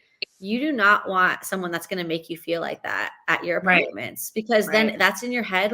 I was just talking to someone else about this because I think, it's so hard over here because there's a language barrier. We don't feel as comfortable. We don't know where to go. We don't know the hospitals. We don't, maybe we've just moved here and we just don't know what's going on. But I'm like, so we usually just use who the team goes to because it's easy, but if you don't feel comfortable, you've got to find someone else, and there's ways to do it because even if you're delivering at home, it doesn't matter. Through your whole pregnancy, you should feel empowered and they're supporting you, Mm-hmm. So it's so important. And I think people don't really realize it, especially when you're in a situation like that, where it's you could easily just be like, oh, well, I just have to deal with him for a couple months and I'm just going to go home. Right. Well, it still affects you, Yeah. And I think the mental game is as big as the physical. So like if I'm important. approaching like an unmedicated birth, like my mental strength has to be on point. Yes. You know? Yes. And the way that I found my doctor, actually, I mean, it's as simple as like I went to the pediatrician. Pediatrician sees babies all the time. Yeah. Who are delivering these babies? So I asked her, and, you know, she understands like Western medicine. So she understands like the shot schedule for my kids and how it relates to the ones that they have to get back home. So it was like the same respect when it came to like getting the test done here, and then the fact that I was giving birth at home and how I needed that to kind of be transcribed and brought back to the States with me. So she referred me to a doctor who got it. Like she got it. And just to let you know, like when I showed her the blood test, she was like, you don't need all of this. She was like, you don't need to be tested for all of these things. Like, you're completely healthy. Like, we can cut this by 75%. I went in, did her blood test. I think I paid like 120 euro. I'm like, you know what? That's it. Like, that's it. I wet my hands clean. I'm in a good place. It's fine. I found somebody who I trust. Like, let's just move forward with them. But I think preparing for like an unmedicated birth, some of the things that I did. So I listened to a lot of podcasts. I worked with Donna. And we did different things this time. I think we did more like positioning work, more breath work, like what to expect. But the podcasts were huge. And because it wasn't just podcasts that were just informative, they were more empowering type of podcasts. Like letting you know your power, letting you know your strength, what you're capable of, how this is natural. Like your body is made for something like this. It's not that something is going to happen to you that you're not capable of doing. And I think just like that mental shift in preparing for this birth was key. Like it was key. I could lift weights all day. I can stretch all day. I can work out and run and do all that kind of stuff and do squats. But I was like, if it wasn't strong up here, I was never going to make it to the finish line. No, it's so true. This is what it takes. Your body is prepared. Like your body can do this all day. Like it can do that. Like if your mind doesn't match up with the physical, like it's going to be very difficult for it to be a successful birth. I feel like I could have given birth natural, but I wanted to enjoy it. I wanted to enjoy the process. I didn't want it to be a strain on me. I wanted to really like kind of get behind. You didn't want to just like get through it. You wanted to like experience it. And I also wanted to be able to like vouch for the experience and tell other people about it and how much I enjoyed it, So, and that's exactly what happened, to tell you the truth. Like the way the whole pregnancy went down was that I was at home. I'm like, I swear a lot of these things just repeat themselves, and it has a lot to do with Kyle. But like on the days that I go into labor, Kyle's doing the absolute most. Like he's doing the absolute most. And on that day, and I guess just to give like a general, like Cassius's due date was around August 8th. And so he was born August 12th. So he was like a couple of days late. So this time was like a little bit nicer, I feel like, because it was summer. Like it was knew summer. Like Kyle's going to be here. We don't have to worry about him having to come back from overseas. Like more calm. It was nice to have that comfort. And I think this time around too, like I know I feel bad sometimes because my mom wasn't in the delivery room and she was with the first two. But I think it was a very conscious decision on my part to be like, you know what, Kyle didn't have the certainty to be at the first two births. He wasn't at the second. And I also feel like with the third, I was like, because I'm doing this unmedicated, I was like, I really need his support. But I also need my husband to feel empowered to be there to support me. The way that he feels like he can be there. And that totally makes sense, because I do think sometimes when we have so many other people in the room, it's like not that they don't want to be involved, but like sometimes I think they go like, well, everyone else is kind of taking care of it. And so I'm just going to like step to the side. I'm not needed. Where, like they need to feel like they're needed because otherwise like they don't know what to do. They don't know what to do. They're not going to do anything. Yeah. Like, why would they? I mean, I don't know. Like me and Kevin always have this conversation because my doula for my second was so hands-on that I think there were times when he felt like, I didn't really know how to like get in there and help, because she just like did so much. And I wish looking back that he would have been like felt more empowered a little bit in that way. Yeah. So I do think that's something that's important. I think that's important too when you say that, because what we did with leading up to the third birth was that we did a couple of sessions with Donna and Kyle and myself. Yeah. So it was like the three of us kind of working together to see like what that room dynamic would be like. Yes. And she was, you kind of have to find a doula that works for you and that kind of fits your needs too. Like if your husband doesn't have the capabilities to like be hands-on and like limits, then find a doula that is a little bit more hands-on and then vice versa. But I think Kyle kind of just needed to kind of feel a part of the process after the first two of not really having that connection. So on the day, like we were very much like outside, it was the summertime hanging out. Yeah. Kyle had 2 workouts that day, then comes home and now he's playing like one-on-one with his best friends in the backyard. And he didn't eat lunch. And I remember talking to my friend and I was like, yeah, I think I'm going through contractions. Oh, actually, you know what? There's a couple of things that are missing. That morning, I had a chiropractor appointment. Okay. And I had never seen a chiropractor in my entire life, but I had a friend who actually like vouched for him. She was like, listen, if this is something that you want to kind of get going, because I wanted to try different approaches. I didn't want to strip my membranes. I didn't want to, oh my gosh, Kate, there's so many things that are missing. So I'm going to backtrack a little bit. Yeah. Because there's a couple of key things that I do want to point out during this pregnancy. Yeah. So when I was here in Italy, the doctor here she kept measuring the fluid, like my amniotic fluid. Okay. And she kept saying like, there's a little bit more fluid than you need to have, but all your tests are normal. Right. Mm-hmm. So she's like, okay, just continue. We'll just monitor it. And then when I get home, back in America, they see the same thing. They seem like the different quadrants, like some quadrants has more amniotic fluid, some don't.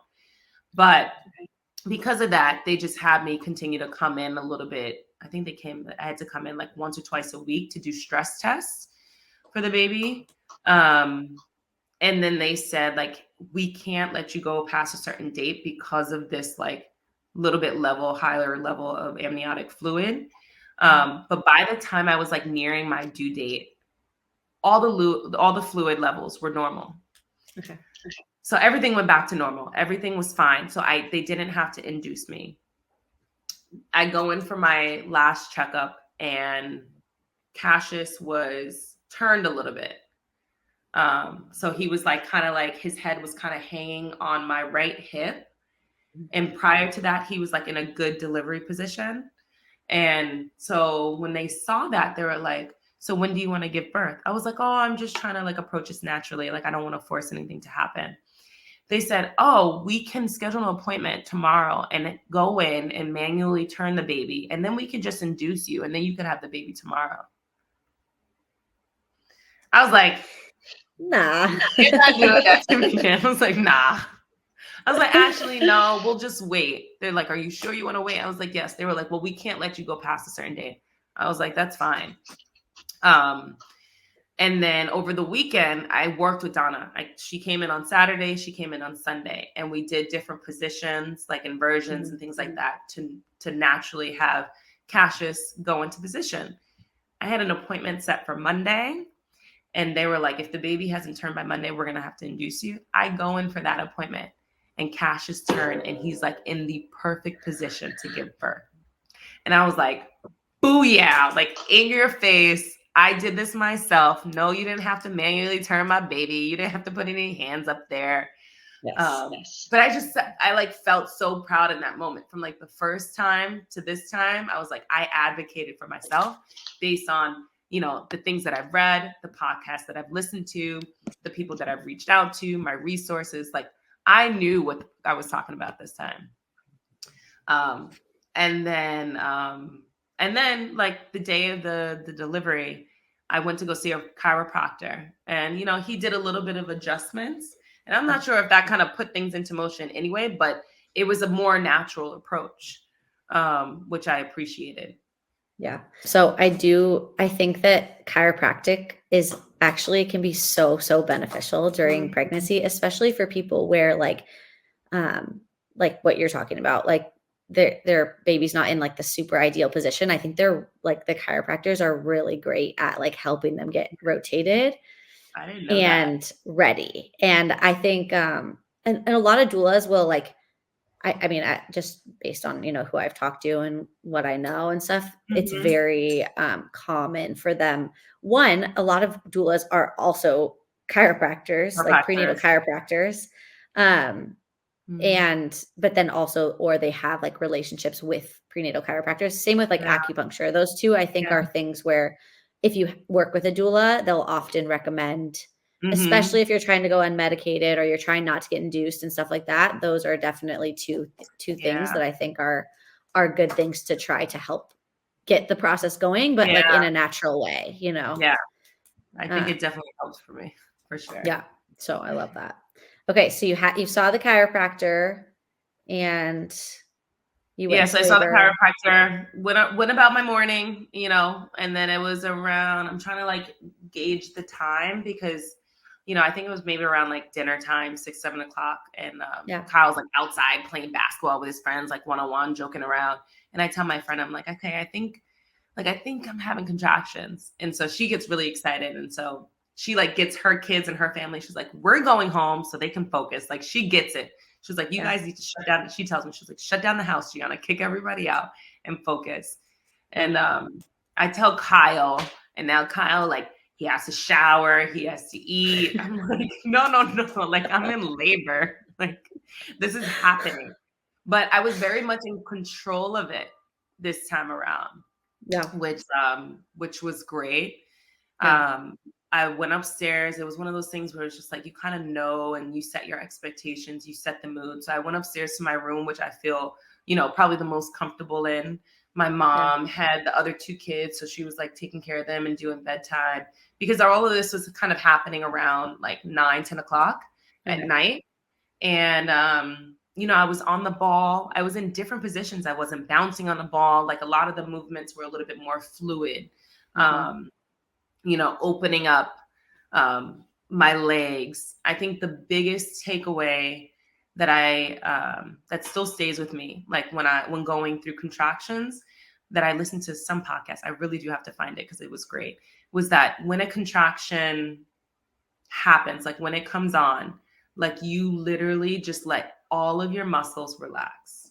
Like every single part, don't fight it. You let your muscles, everything from like the top of your hair to the tip of your toes, like you let everything relax. And I think once that happens, then it allows the contraction to take place, and then allows the baby to move further down the canal. Yes. So like when you think about, kind of like all of that adding up, you letting your body relax allows the baby to move in the position that they need to move, to rotate, moving down the canal. Like all of that goes together and makes sense. So the more you relax, the more the baby progresses. Yes. And it's just like, if I knew that, like back in 2016, like how much different that would have been, because I remember fighting the contractions, like my eyes and everything was so tense that this was just like the complete opposite, where like my hands were relaxed, my breath was going, like my eyes were like in a position where I was like taking it all in. And it was one of those things where I called Donna too. I was on the phone and I was like, listen, like I'm letting things happen. I said the contractions are getting close together. So I do feel like I'm telling Donna what I need to be doing. I was like, I do feel like it's time that I head to the hospital. And then I called the nurse, like you have to call your practice, and then you speak to the nurse, and the nurse transfers you to the hospital and the doctor on call. And I do that. And I think this is the coolest thing too. Like I speak, and then she's like, all right, I'm gonna transfer you to the doctor. The doctor picks up and she's like, hi, it's Emily Ricci. Oh my gosh. The doctor that delivered Justin. Oh and I my was like, gosh. Emily. And she's like, is this Gianna? And I was like, yes. She was like, I was just talking to somebody this morning about you. Like, did Gianna give birth yet? And they were like, no. And she's like, oh my gosh, I wonder where she is or what's happening with her. And she's like, I'm so happy. She's like, are you in labor? Are you coming in? And I was like, yeah, I think I'm supposed to be coming in now. She's like, oh my great, gosh. I'll meet you. And I just thought that was so special because that is amazing. She just holds a special place in my heart with delivering Justin and being able to deliver Cassius. I mean, you have like 25 doctors and midwives at the practice. Yeah. I was like, what are the odds that I get the same one? That's amazing. You know, that just kind of like relaxed me even more. Yeah. So, you know, that whole process, I remember going down the stairs and like getting into the car. The speed bumps didn't bother me as much this time getting to the hospital, which was fine. Yeah. And when I got in, I walked in, you know, everything was very much in control. And I remember kind of like being in that check-in area, and I was there for a while. Yeah. Like I was there for a while. They knew that I wanted to go unmedicated. I did a hospital unmedicated birth. Didn't do home birth because I didn't want to do it at home. I just wasn't ready for that. I had a lot of people there, a lot of friends. Yeah. I was like, you know what? My safe space is actually at the hospital. I was like, that's where I felt comfortable before, and that's where I want to go again. Yeah. And you had good experiences at the hospital. Yeah. Too. Yeah. So it wasn't like something had happened where you were like, okay, that was terrible. I don't want to have that happen again. Like you had 2 good births at the hospital. So it makes sense. I was like, we got to go for 3 for 3. Yeah. And I remember they actually kept me in like the waiting, like back in the waiting triage. That's the word I'm looking for. Yeah. The triage room for a while. I was there for like an hour. Okay. So I got to the hospital at 11, I think between 11 and 11:30. And I remember being in the hospital. No, I was there from like, 10:30 to 11:30. I remember 10:30 to 11:30, I was there. Okay. And when they checked me, no, I didn't want to get checked. I'm sorry. I didn't want to get checked. I was like, no, I don't want to get checked. I was like, I feel like I'm progressing. It's fine. I don't want to get. They had me there for an hour. I remember laboring in like the wheelchair, very much in control, which felt great. Yeah. And then they brought me up to the delivery room and they were like, they asked me, they were like, do you want to get checked now? And I was like, yeah, I do want to get checked. Like, I just kind of wanted to have a little bit more like certainty about where I'm progressing, kind of like give me that validation that like I did something right at home. Yeah. So I got up to the room around like 11:30 p.m. and they checked me and I was like 8 centimeters dilated. Yes, that's amazing. I was like 8. I was like, oh my, I was like 8. I was like cheering. I was like, yes. Yeah. You did it. I was like, not that much further to go. Yeah. So and your labors had gone quick too. So you were like, all right, I'm in this. Like, we're doing it. Here's the funny part. After I got up to the room, they checked me. They were like, okay, great. We're just going to continue to let you labor here.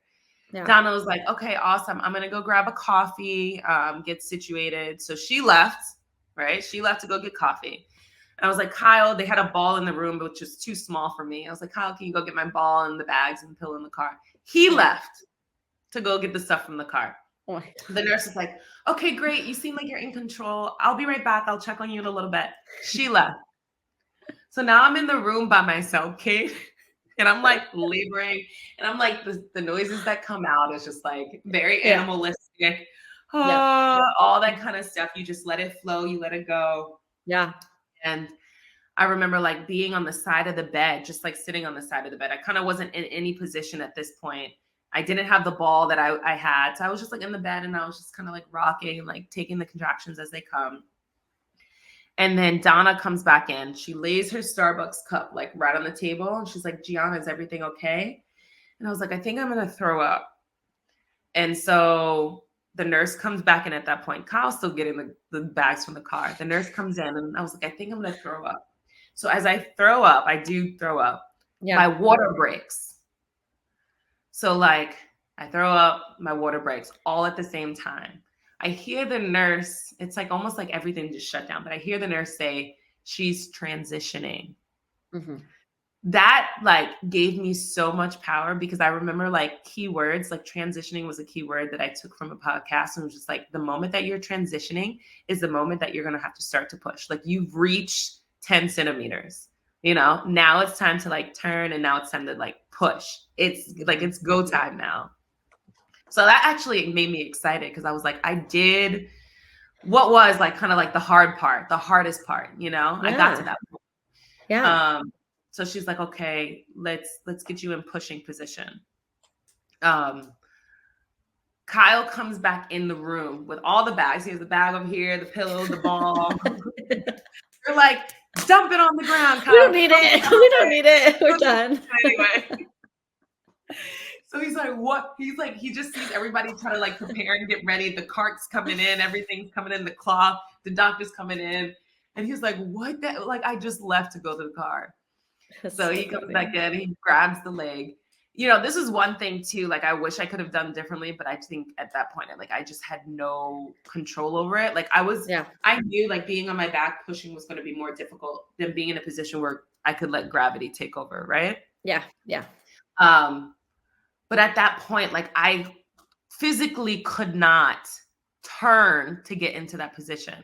Donna asked me, she was like, gee, do you want to try a different position? I told her, I was like, I can't move. I was like, I'm just going to have to push. Yeah. She's like, okay, let's do this. And I think like within like maybe two pushes this time, Kate, like he came out. Like I got to the hospital at like 11. I think he was born at like 12:50, 12:15, something like that. Oh my gosh. Like it all came so fast. Yeah. And it was just like, man, I think I was in more disbelief that I actually did that. Yeah. That I was just like, oh, I have a baby that I now need to care for. Like I was just in shock that I actually was able to like accomplish something like that. Yeah. And I mean, when people talk about like the pain and the pressure, like you put all of that aside. Like that doesn't even come into your mind at the time that you're like giving birth. Like you're pushing. Like you're not thinking about the pain. You're not thinking about the pressure. Like you're just thinking about getting this baby out, and that's all that you're focusing on. Yeah. Like you can think about it afterwards and how much like you like that hurt or it did or it didn't. Yeah. But, like just feel more proud of the fact that you did that for you and your baby than anything else in the world. Yes. Yeah. And long story short, like the doula never got to drink her coffee. She like the coffee was still sitting there, and she was just like, if you need me, I'll be right down the road. I'll see you later. Love you, G. Call me. The coffee was still there. I remember I took a picture of the Starbucks cup, and I was like, you never got to drink it. She's like, didn't need to. She's like, you did the job. And I mean, like, and another thing too, when you think about the different babies, like the sizes, I think the reason why I couldn't turn to get in that position because Cassius was like so big. Mm-hmm. His head was like perfectly big and round. And he was like 9 pounds, 1 ounce. Yeah, he was like, big. I was a 9 pound, 1 ounce baby, like out. Yeah. Like I don't think like at that point my body could have moved to get in that position. I should have already been in that position. But I also didn't think like the things were going to happen that fast. Yes. So, wow. So amazing. So amazing. It truly is. It truly is. I've learned so much. Oh my gosh. So much. Yeah. You had so many like good tidbits too, like just small things. Like I always talk to my clients about the relaxing part because I think it's something that's so like so small, but it is so big. Like I mean, I actually talk to the partners about it a lot too, because I think like like you were saying, my hands were relaxed. Like that's a big thing I talk to people about. Okay, look, like if your wife's hands are like this, try to help her relax them. Like go like this, open her fists up, massage her hands, like get that to relax. The jaw too. Like this cannot be tense, you have to like let it out. You have to open the mouth up and just let everything out, like what you're talking about. primal sounds. Like we hold it. We hold all the tension. And if we just release it, a big thing I always say is like, try to ride the wave. Like I talk about contractions as waves, you know, like try to ride the wave. Like it goes up, but it always comes down, you know, and just try to feel like you're riding a wave instead of fighting against it. Right. But yeah, I love that. Okay. It was very cool. So you had an incredible delivery. And then after the third one is when you had some issues, correct? Yeah. Postpartum was a very interesting situation. At the hospital, they take all your blood levels, they take all tests. To make sure everything's kind of like back to normal or trending back to normal prior to you leaving. I physically felt okay in the hospital. Like afterwards, I felt fine. Although I did notice like there was a little bit of swelling in my feet that I remember I remember it going down prior to leaving the hospital or just trending towards that. But I felt like my legs, my ankles and my feet were a little bit swollen. Yeah. They continue to check. And, you know, if you press on it and the indentation kind of stays there, it's like signs of edema. So, but, you know, it wasn't doing that. So the doctors would constantly check in. And I was like, you know, what about the swelling in my feet and in my legs? And they're like, no, it's fine. You see, if I press on it, it's fine. It goes back to normal. Yeah. I'm trying to think of the days. Like, I think I got home on a Sunday, I believe. I think I got home on a Sunday afternoon. Like, we left the hospital. I was able to walk out of the hospital. Like, I wasn't in the wheelchair. I felt great. The first night of being home, even though Cassius was like in and out of sleep, he was a really good baby, but I could not physically sleep. Like that was abnormal for me. Like I couldn't sleep. And every time that I would close my eyes and that I would kind of like start to drift off to sleep, I felt like my breathing was getting very fast and my chest was getting very like tight. And it was like difficult to like breathe. And this was the first night. So this was Sunday. And I was like, okay, something's not like, I was like, I don't know, maybe it's just the first night, me kind of getting home, being a little bit anxious. That was Sunday. Monday kind of went through the whole day. My feet, my mom was there. So she would just check my feet. She's like, you know what? The swelling doesn't look like it's going down. Yeah. And that entire day, like I couldn't even go take a nap. Like every time I would close my eyes to go to sleep, I would just feel like there was like a weight on my chest. You know, like I couldn't breathe at all. And I was just like, something's a little bit off. Yeah. So that was Monday. Monday night, I couldn't sleep at all. So I was like, the fact that I was not able to sleep and I was restless. I was like, I don't know, first thing in the morning, I'm going to call the nurse's office. Yeah.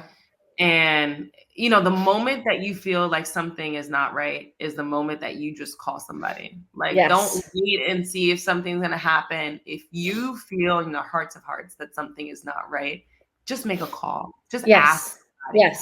Hospital, urgent care, whatever it is, just get it checked out. You know, if you're fine, you're fine. But if you're not, at least get ahead of it. You know what I'm saying?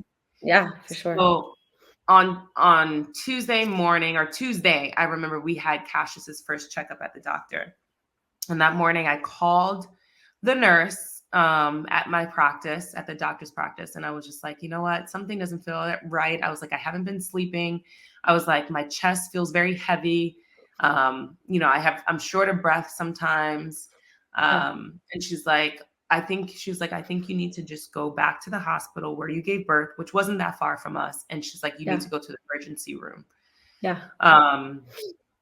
And I was like, oh God. I was like, this made me nervous because I'm like, I just left the hospital. Now I have to go. Yeah. And I knew something was going on. I think just the research with the podcast and reading, like I heard about preeclampsia, never heard about like postpartum preeclampsia. Ever. So I didn't even know that was a thing. I just thought maybe something else was going on. I did decide to like take my son for a checkup. I was like, he still has to go to the checkup.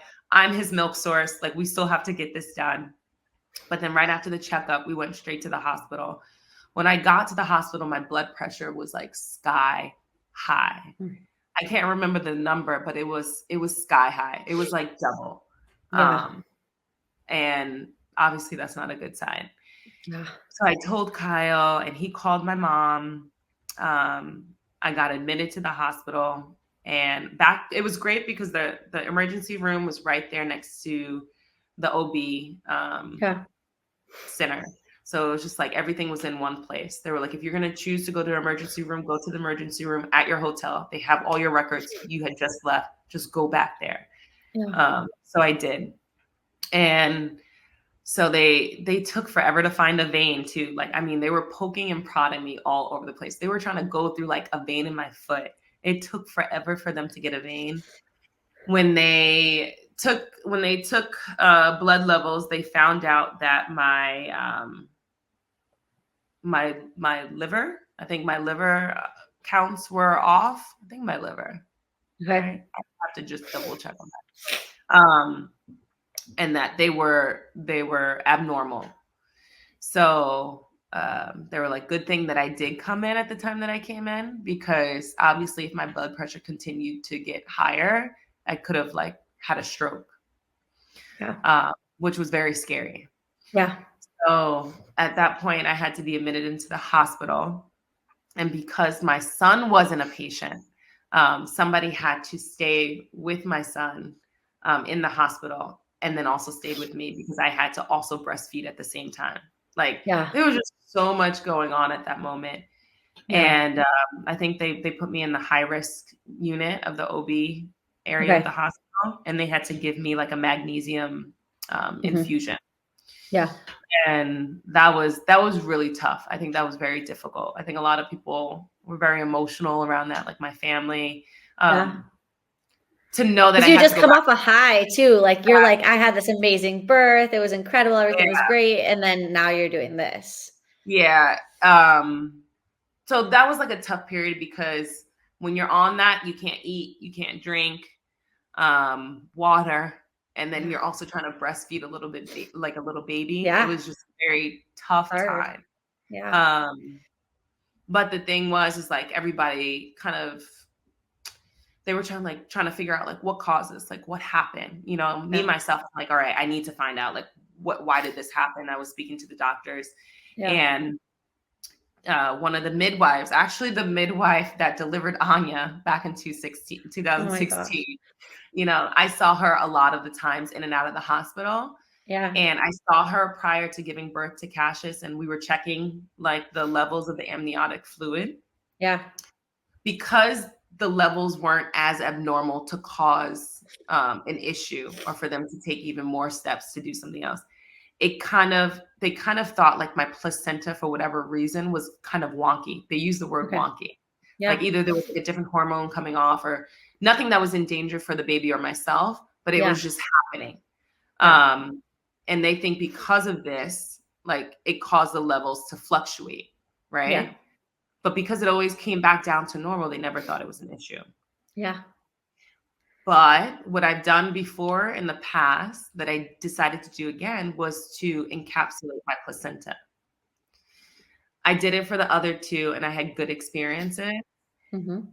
I did it with Cassius, but I think because there was something going on within the placenta, that when I then put that back into my body and I started taking, because they recommend you to take the placenta while you're in the hospital. Yeah. To start the process.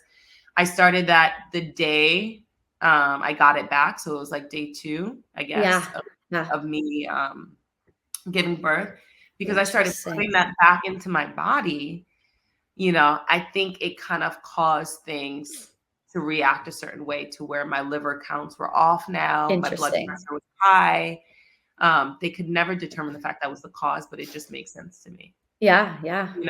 If my placenta was potentially acting wonky during the pregnancy, and I did encapsulate that, and then now I'm putting that back into my body.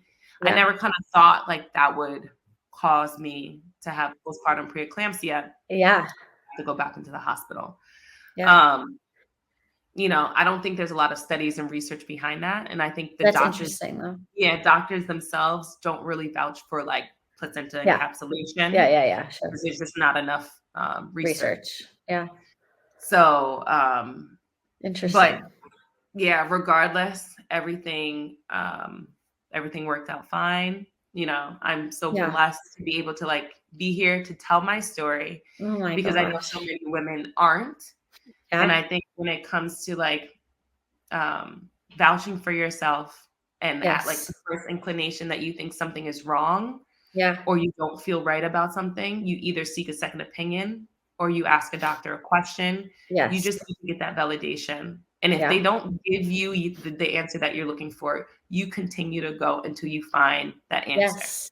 Yes. You know, because 100%. I think there's just so many unfortunate situations out there where, you know, a lot of women lost their lives because doctors didn't believe them or because they didn't have anybody to kind of vouch for them when they 100%. When they were in that position. So, you know, I was just blessed and fortunate and lucky to, you know, have the support system that I had, to have the relationship with the doctors. Like, I just think about if I didn't choose to go to the hospital and give birth in 2016, the relationships that I developed over those course of like 7 years during that time, going to the same practice, seeing the same doctors again, and then being in the position where they knew my history. They like Cassidy knew my prior births. Like she knew I never had this situation happen before. So she herself was just like, something's not right. So, you know, I'm so proud of the decisions that I made along the way. Because I think when you think about like where I was my third pregnancy, like all of this like made so much sense. So I was just happy to know that like I ended up where I ended up in those moments. I love that so much. I really do think you did such a great job, like creating that support team, advocating for yourself. Like there's so many things that people can learn from you and from your stories. And hopefully it will help them, you know, in their pregnancies. And I think, I mean, just taking even that little small piece of just advocating for yourself and finding the people to surround you that are going to be supportive of what you want and, you know, the birth that you are striving for. Obviously, we can't control everything in birth. We can't control everything postpartum. We can't control, you know, we don't have full control over everything, but, you know, we have to be able to try to control the things that we can so that we can create the birth that we hopefully want, even if it's not perfect, you know. And we can look back and say, you know, I did all the things that I needed to, that I could, you know. Totally agree. But I love that. Thank you so much for sharing your stories. I really think that people will take a lot away from these. So I appreciate I'm super excited for people to listen. I had so much fun. It was so retelling awesome. All the stories. I love that. I love that. Okay. Thank you so much. And yeah, I hope everyone gain some knowledge from listening. Thank you. Ciao, ciao.